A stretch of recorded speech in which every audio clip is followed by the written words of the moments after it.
Summer's end, and the rivers and creeks of Colorado are gently carrying the last of winter's melted snow.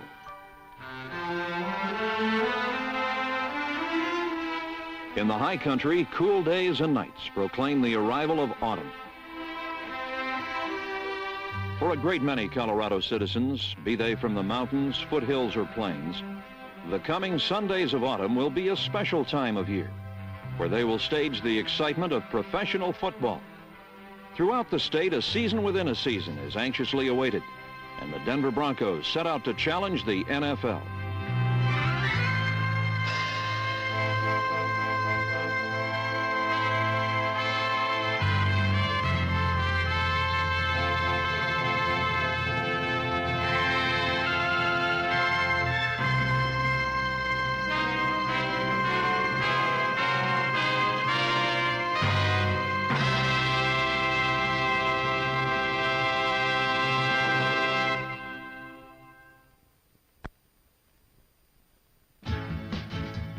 The Broncos opened the season at home against the Kansas City Chiefs in a game that would see 70 points scored and over 700 whirling yards of offense registered. 5 times the lead changed hands, and while the Bronco defense appeared less than impressive, the offense with old and new names was at once a star. A wide receiver making his rookie debut got Denver its first score as number 80, Rick Upchurch, made the end around good for 6 points. The next Bronco touchdown came compliments of the defense as number 46, John Rouser, jarred the ball loose, and tackle number 63, John Grant, recovered.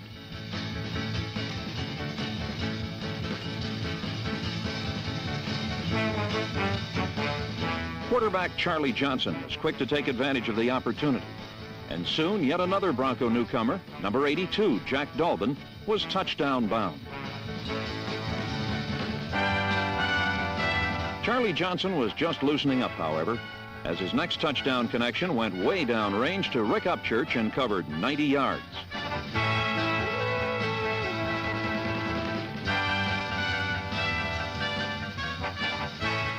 At length, with 2 minutes left, Charlie Johnson to Billy Van Heusen won it 37-33, and it looked like a year of high explosiveness for the Denver offense. Monday Night Football came to Denver in week 2, and the defense rolled over the Packers like thunder.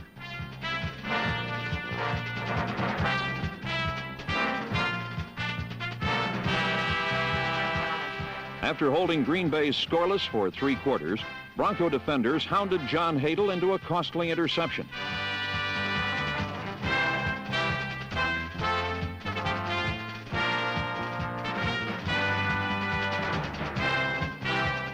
Substituting for an injured Charlie Johnson, Steve Ramsey parlayed good field position into a touchdown with this pass to Jack Dolbin to build a 13-0 lead.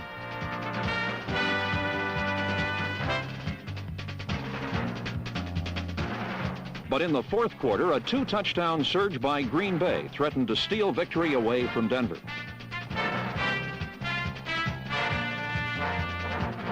With their lead whittled to 16-13 and Green Bay pressing for an upset, it was up to the Bronco defense to preserve victory. And with Randy Gradishar's interception, they did just that.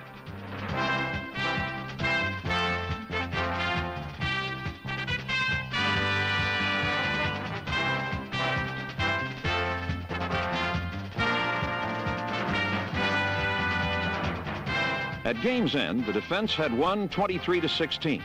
Undefeated but unsatisfied, John Ralston knew his team had yet to put together a complete effort, both offensively and defensively. And in the challenging weeks ahead, only a total team effort would bring success.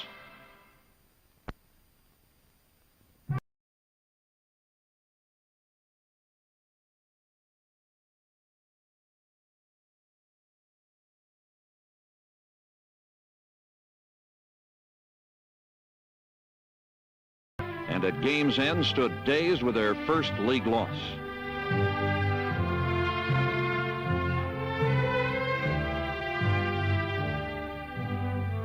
The following Sunday, the defense played the defending world champion Pittsburgh Steelers to a standstill. But number 88, Lynn Swan, made a couple of indefensible catches that spelled defeat for Denver.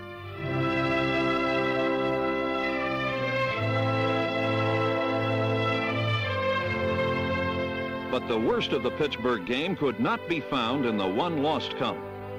For when the Broncos' all-pro running back, Otis Armstrong, went down with an injury during the game, Denver lost the services of the defending rushing champion of the NFL.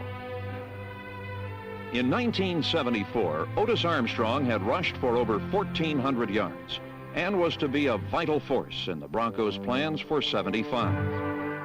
But Armstrong's brilliant form of 74 was only a haunting memory to the Broncos during the season past, as injuries kept him sidelined for the year. Armstrong was not alone on the sidelines as the list of injured players swelled to epidemic proportions. What had begun as a year of contention for the Broncos was contorted into a nightmare of shuffled depth charts. And at the campaign's end, the high hopes of early autumn had crashed on the rock-hard reality of 6 wins and 8 losses.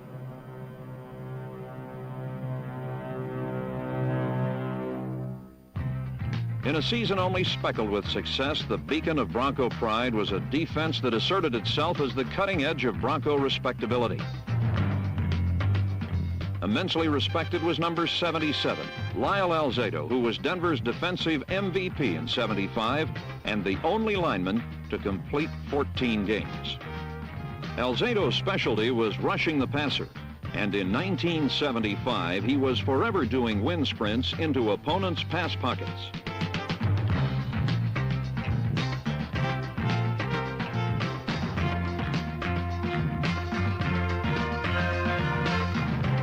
With plays like this against Kansas City in the first week, right defensive tackle Lyle Alzado is sculpting an anonymous position into star status in the NFL.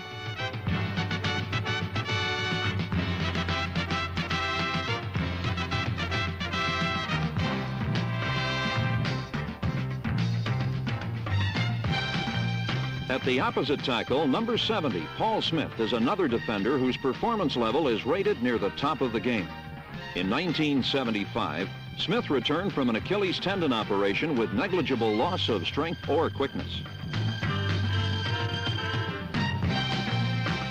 As one of the game's finest pass rushers, Smith's 75 comeback was highlighted by his first pro touchdown against Atlanta.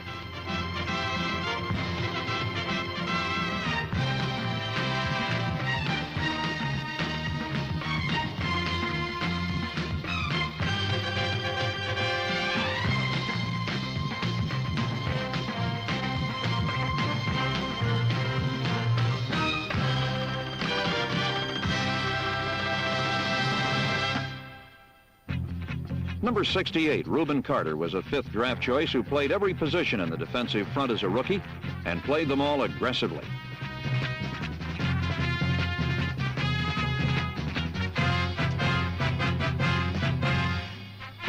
In third-year man John Grant, number 63, the Broncos got dependable play and sure tackles from a man who uses quickness to overcome his opponent's strength.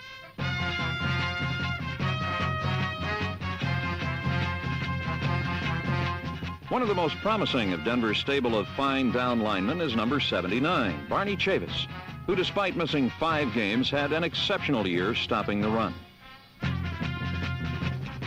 But while Chavis has always been outstanding in solo tackles, in his 3rd year he became a complete player with his efforts to combat the pass.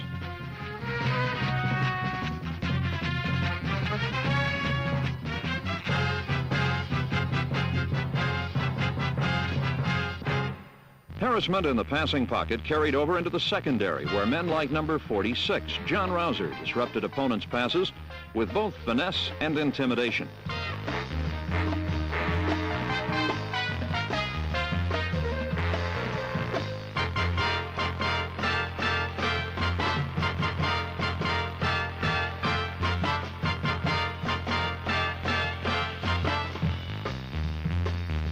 Alongside free safety John Rouser was Billy Thompson, a 7-year pro who's one of the finest strong side safeties in the business.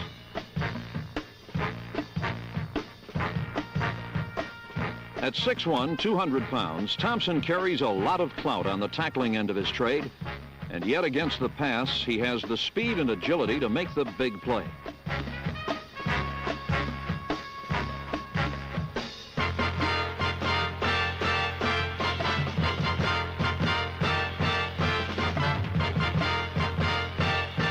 And while Billy Thompson played the entire season, right cornerback Calvin Jones missed 5 games because of a knee injury.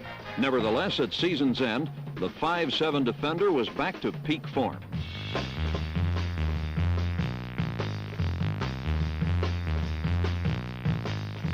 The newcomer to the secondary in 1975 was a first-round draft choice named Louis Wright, who, despite missing 3 games to an ankle injury, came on to play an exceptional rookie year. Number 20 was quick to establish himself as a tenacious pass defender, and against the run, he was bold and sure.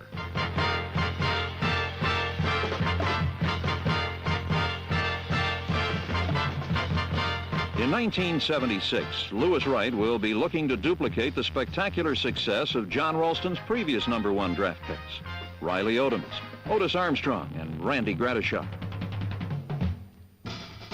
Another youthful combatant was second-year man Joe Rizzo. Once a free agent, number 59 quickly established himself as an outside linebacker for Denver, and he's been letting opponents know why ever since.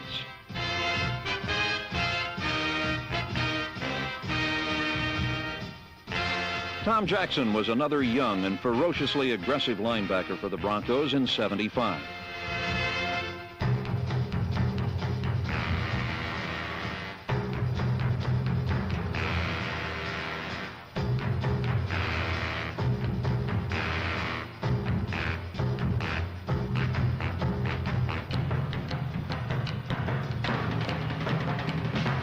With its blend of youth and experience, the Bronco defense will be a double-edged deterrent for years to come.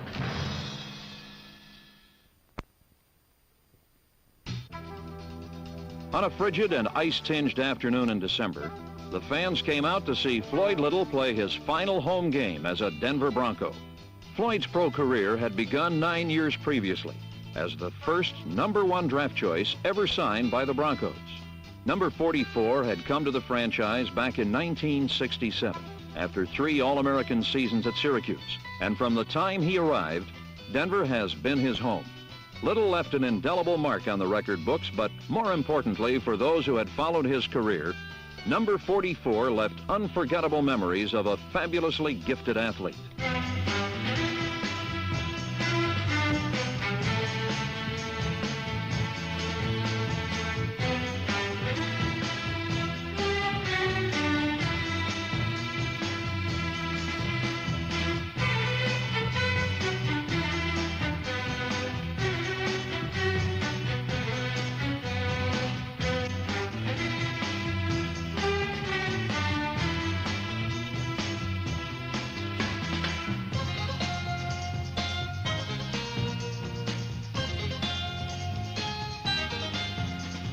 After 9 seasons of play, Little would leave the game as the 7th leading rusher in NFL history. On the field, he'd made himself All-Pro, won an NFL rushing title, and scored 55 touchdowns. Off the field, the Broncos' team captain was loved and respected by his teammates and fans. And in his final home game, he left them with something special to remember him by. Tied 10-all in the 3rd quarter with the Philadelphia Eagles, and 66 yards away from the end zone, Floyd called his own play and announced, "I'm going for 6." And what happened is now part of the Floyd Little legend.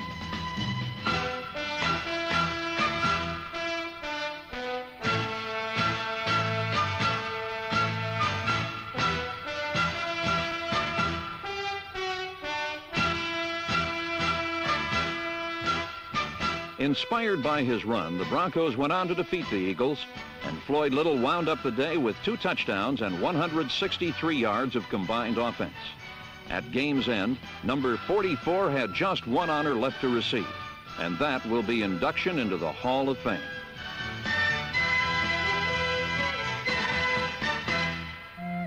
With over 24,000 yards of passing and 15 years of professional play behind him, 37-year-old Charlie Johnson also retired at the end of the 1975 season.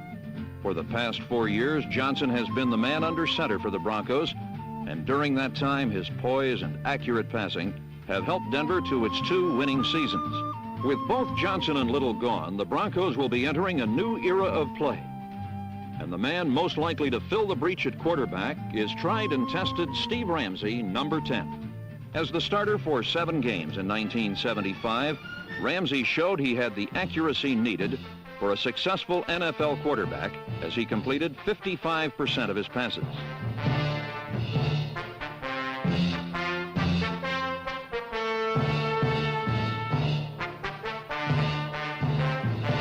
Number 10 finished out the season with a 235-yard passing day against the Miami Dolphins and showed he is capable of leading the Broncos back to contention in the Western Division of the AFC.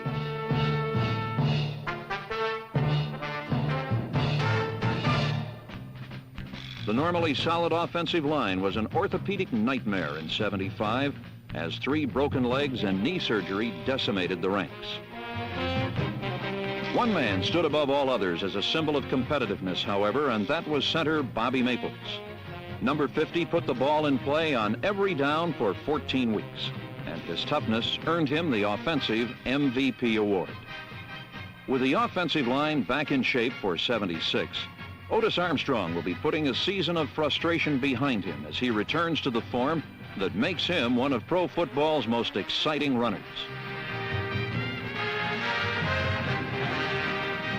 Teaming up with Armstrong will be John Keyworth, a 230-pound fullback who assures Denver of a solid and consistent offensive punch.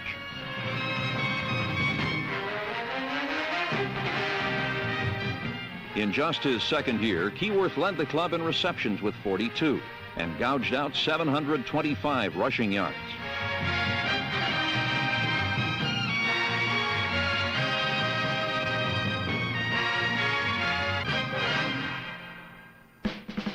In number 42, Billy Van Heusen, the Broncos have one of 4 exceptionally talented wide receivers.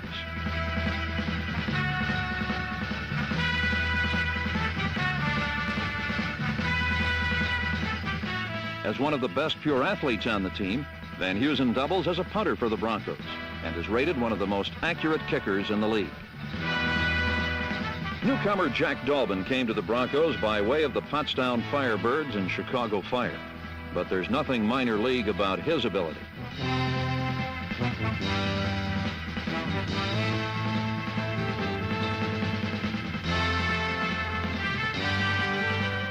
With 4.5 40 speed and gritty toughness, Dolbin is a high-caliber addition to Denver's aerial arsenal. Perhaps the most consistent of all Denver wide receivers was 6'3" Haven Moses, who accumulated over 500 yards of receptions in 1975. Moses' greatest strength is his ability to make the catch regardless of how loud the footsteps are around him.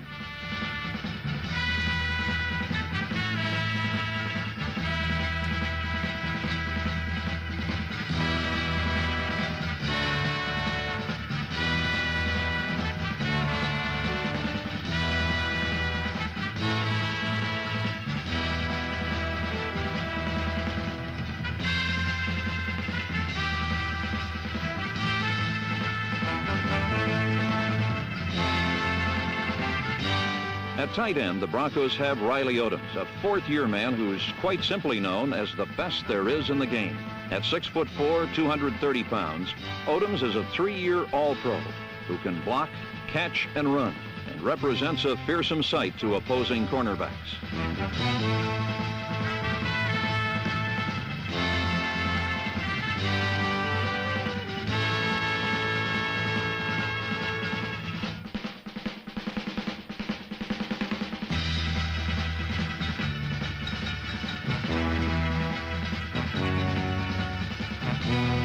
During the '75 season, Odoms caught 40 passes for 544 yards and 3 touchdowns.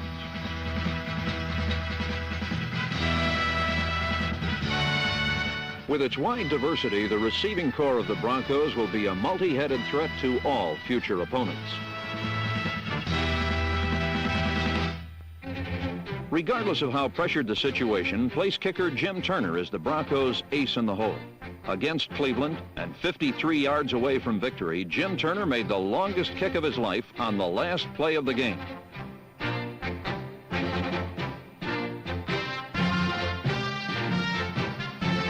Three times in 75, Jim Turner field goals spelled Bronco victory, and he couldn't have asked for more appreciative teammates. Regarded as one of the most consistent kickers the game has ever known, in 1975, Jim Turner added to his glory by becoming the third man in NFL history to have kicked 250 field goals, to become the league's fifth all-time scorer.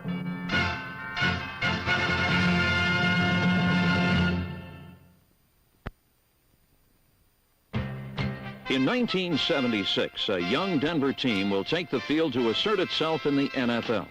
Embodying this new era on the defense is middle linebacker Randy Gradishar. In just his second year of play, number 52 concluded his season at the Pro Bowl, and he'll be a rock in the middle of the defense for years to come.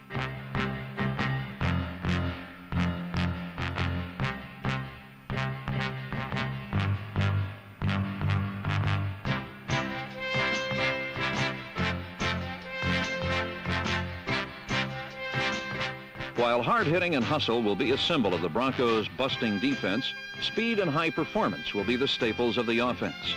And in number 80, Rick Upchurch, Denver has an offensive phenomenon that can do it all. In his debut as a rookie in 75, Upchurch rocketed for 284 yards of offense, an NFL record for an individual in his first game.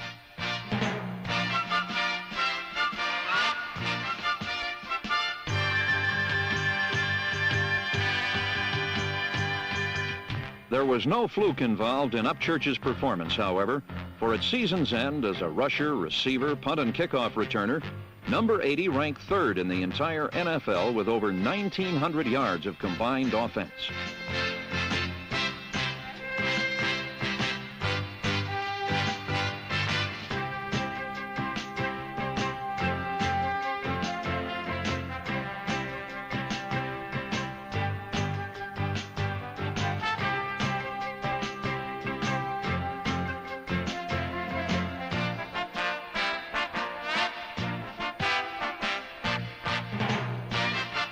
In 1976, the Denver Broncos will be a team transfused with the youthful spirit of men like Upchurch and Gradishar. And what will be both a bicentennial and centennial year in Colorado could well turn out to be a championship year for the Denver Broncos. It's going to be an exciting future for Bronco football fans, and it will all take place in the expanded and modernized arena of Mile High Stadium.